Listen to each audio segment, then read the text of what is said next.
हमारे जैसे लोग समाज में ट्रेंड सेटर्स होते हैं। प्रसिद्ध होंगे हम नहीं होंगे, फैशन में हमारा नाम होगा नहीं होगा, परंतु समाज का नियम है। भगवद गीता में भगवान ने कहा है, यद्यदाचरति श्रेष्ठ तत्तदेवेतरो जना स यत् प्रमाणम कुरुते लोकस्तदनुवर्तते। जो बड़े लोग हैं, श्रेष्ठ लोग हैं, वो जैसा आचरण करते हैं वैसा बाकी सारे लोग करते हैं। वो जो प्रमाण बना देता है, स्टैंडर्ड बना देता है, वैसे उसका अनुकरण बाकी लोग करते हैं, उसके अनुसार लोग चलते हैं। क्योंकि लोगों को बाकी बातें ध्यान में नहीं आती, तत्वज्ञान, विचार, सूझबूझ नहीं रहती। तो धर्म वगैरह ऐसी कई बड़ी बड़ी बातें नहीं जानते। ग्रंथों में ग्रंथ पढ़ने जाएंगे तो वो कंफ्यूज हो जाते, क्योंकि कई प्रकार की बातें, कभी कभी उल्टी बातें भी मिलती हैं। अनेक लोग हैं, अनेक महान लोग हैं, अनेक लोगों ने लिखा है, अनेक लोगों ने बोला है, किस परिस्थिति में किसको इसमें कुछ भेद हो जाता है बताने में। उपदेश एक ही रहता है लेकिन सुनाई अलग अलग देता है, कभी कभी विरोध भी सुनाई देता है। और इसलिए सामान्य मनुष्य क्या कहता है, महाजनो ये न गतः स पंथा, बड़े लोग जैसे चलेंगे वैसे हम भी चलेंगे।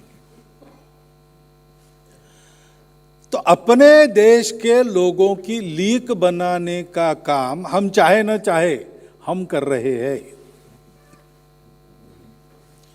और इसलिए स्वर्गीय डॉक्टर सुरेश प्रकाश जी ने सोचा उस समय कि अपने समाज के प्रबुद्ध संपन्न वर्ग को एक दिशा मिलने की आवश्यकता है। उन्होंने उस समय क्या परिस्थिति देखी, ऐसा क्यों सोचा, ये मुझे मालूम नहीं। मैं उस समय बहुत छोटा था, इन बातों को नहीं समझता था, लेकिन उन्होंने ऐसा सोचा, कुछ देखा होगा, ऐसे सोचा, और उन्होंने ये संगठन शुरू किया। अब दिखने में तो इसका स्वरूप कोई नया स्वरूप नहीं है, अलग अनोखा स्वरूप नहीं है। बाहर से दिख पर लगता है कि जैसे रोटरी क्लब है, अलायंस क्लब है, हमारा एक भारत विकास परिषद है। लेकिन डॉक्टर सुरेश प्रकाश जी ने कैटेगोरिकली कहा है कि हम वो है वैसे हम, और एक ऐसा नहीं है। क्योंकि हमको केवल सेवा करनी नहीं है, हमको लीक बनानी है। इसलिए बाहर जो करना है, लोगों के बारे में जो करना है वो तो करना है ही, लेकिन हमको कुछ होना है। अभी भारत विकास परिषद में चर्चा चलती है, भारत के बनो, भारत को मानो, भारत को जानो।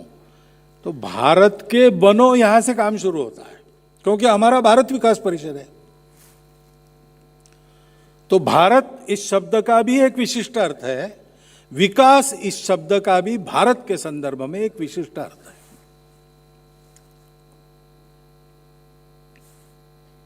विकास की कल्पना है भारत की एक।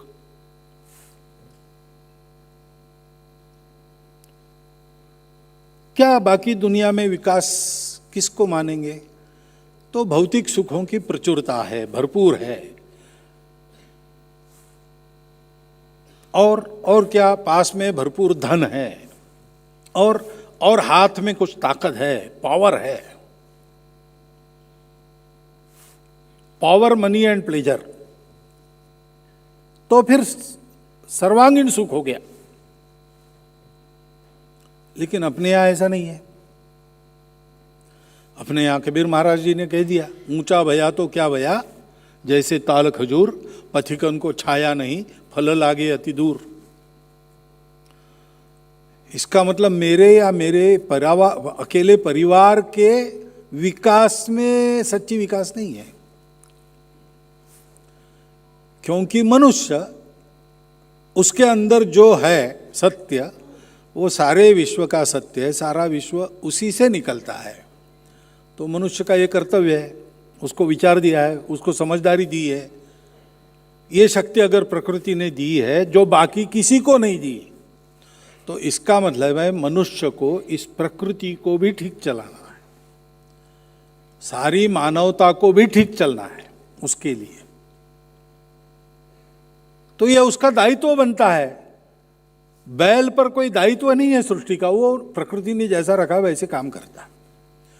शेर पर कोई दायित्व नहीं है, बकरी पर कोई दायित्व नहीं है। उनको जैसे प्रकृति ने निर्माण किया वैसे वो जन्म लेते हैं और पता नहीं रहता उनको क्यों आए इस दुनिया में, कैसे आए, मर जाते हैं। तो ये भी पता नहीं उनको कब मरेंगे, कैसे मरेंगे। मरना है तो मरना है, जीना है तो जीना है। जन्म और मरण के बीच में प्रकृति भूख देती है, खाना काम है। प्रकृति प्रजा परिपोषण का एक प्रेरणा देती है, तो संख्या बढ़ाना है। आहार निद्रा भय मैथुनम च सामान्य में तत् पशुभिर नराणाम। मनुष्य भी बायोलॉजिकली एक एनिमल है, उसको भी यह सारा प्रकृति ने दिया है। लेकिन मनुष्य को विचार दिया है, बुद्धि दी, समझदारी दी, संवेदना दी। तो उसका काम है कि उसका उपयोग करके इस पशु के स्तर के जीवन से वो ऊपर उठे। कितना ऊपर उठे? इतना आगे जिसका कोई छोर नहीं, जहां पूर्णता ही मर्यादा हो, सीमाओं की डोर नहीं। इतना आगे उसको बढ़ना है, बढ़ते रहना है। पशु से मानव, मानव से अतिमानव, अतिमानव से देवत्व, ऐसे आगे चलते रहना है। विकास का कोई अंत नहीं है, विकास अकेले का भी नहीं है, और विकास केवल भौतिक जगत का नहीं है। विकास अपने आंतरिक जगत का है। तो पढ़ना लिखना, कमाना, ओहदा पाना, ये ठीक है, ये नकारा नहीं है, क्योंकि शरीर मन बुद्धि है तो उसके लिए जो आवश्यक है वो ठीक है, परंतु केवल उतना नहीं है। एक IAS अफसर छुट्टी पर गए, बाद में उन्होंने लिखा इस कहानी को। छुट्टी पर गए, जंगल देहात के इलाके में रहे, वहाँ गेस्ट हाउस था सरकारी, उसमें रहे। रोज घूमने के लिए जाना, जंगल की शोभा देखना, क्या क्या किया। 3 दिन आराम, जिसको रिलैक्स ऐसा कहते हैं, वैसे हो गए। तो लिखते वहाँ मुझे एक अनुभव आया। शाम को मैं टहल के 5, 5:30 बजे वापस आ रहा था। एक पेड़ पे मैंने घोंसला देखा। वो एक बया नाम की चिड़िया रहती है, बड़ा सुंदर शंक्वाकृति घोंसला बनाती है, और डोरवे भी रहता है उसको, तो दिखने में भी सुंदर रहता है। लोग अपने घरों में रखते हैं उसको।